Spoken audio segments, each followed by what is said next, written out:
सिद्धम ओम नमः सिद्धम नमः सिद्धम ओम नमः सिद्धम परिमानंद परम ज्योति चिदानंद निरामयम् स्वयं रूपं समं श्रोत्रं बिंबे स्थाने नमस्कृतं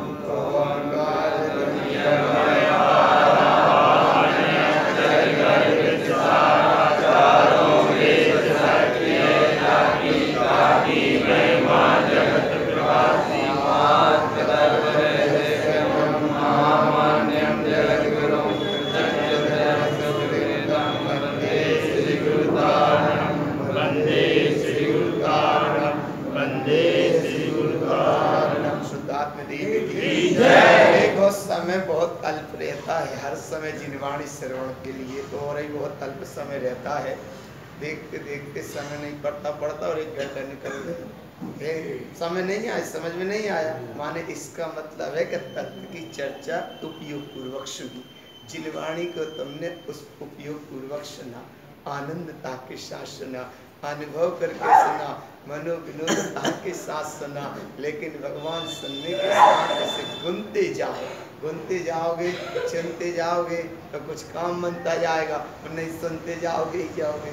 तो इसलिए थोड़ा गुनना चाहिए, थोड़ा सा चुनना चाहिए, थोड़ा सा अनुभव करना चाहिए और हर दशा में आनंद में रहना चाहिए। तो बोले ऐसे कैसे आनंद में रहना चाहिए? एक मोह का परिणाम आता है तो 11वें गुणस्थान से साधु उपसम श्रेणी वाले साधु को भी एक झटका दे के चले जाते। आया ना, इतना सूक्ष्म है। जब मोहिनी कर्म की पर्याय भगवान बहुत सूक्ष्म है। अबे तो यहाँ गुणस्थानों को सभी रम नहीं है, गुणस्थानों की तो अभी क्लास ही नहीं लग पाई, या गुणस्थानों को तो शुभारंभ ही नहीं हो पाया है। तो इसलिए भगवान अबे जब का शुभारंभ नहीं हुआ तो कहाँ तो 11वें गुणस्थान की बात, तो उपसम श्रेणी वाले साधु की अवस्था बनती है। एक जरा सी मोह की परिणाम कोई परिणति आई तो कहाँ से कहाँ जाते, कहाँ से कहाँ जाते। एक तो वो अवस्था है, और एक यहाँ वर्तमान में अवस्था देखो मोह के परिणाम की, कितनी गहरी अवस्था रहती है मोह की, कितनी गहरी मोह की आस्था अवस्था भी कहो, आस्था भी कहो, उससे जुड़ान भी कहो, उसमें तन्मयता भी कहो, उसमें लगाव भी कहो। और वह मोह के परिणाम में ऐसे लीनता के परिणाम रहते हैं कि जिसमें आदि भी समय निकल जाता है, वर्तमान का समय भी निकल जाता है, और भविष्य की मोह की और गांठ तैयार बांधकर चले जाते हैं। तो बड़ी देर के लाने समय मिला, एक बात यहाँ समझने का बार बार प्रसंग आ रहा था। निदत्ति निकाचित कर्म ऐसा कर्म है जो बिना भोग नहीं कटता। कर्म की जब 10 अवस्था बताई तो एक निदत्ति निकाचित कर्म ऐसा है कि वो भोग कर निकल लेगा, माने निकलेगा, है ना। तुम कहीं भी भाग जाओ लेकिन वो कर्म बिना भोगे निकलता नहीं है।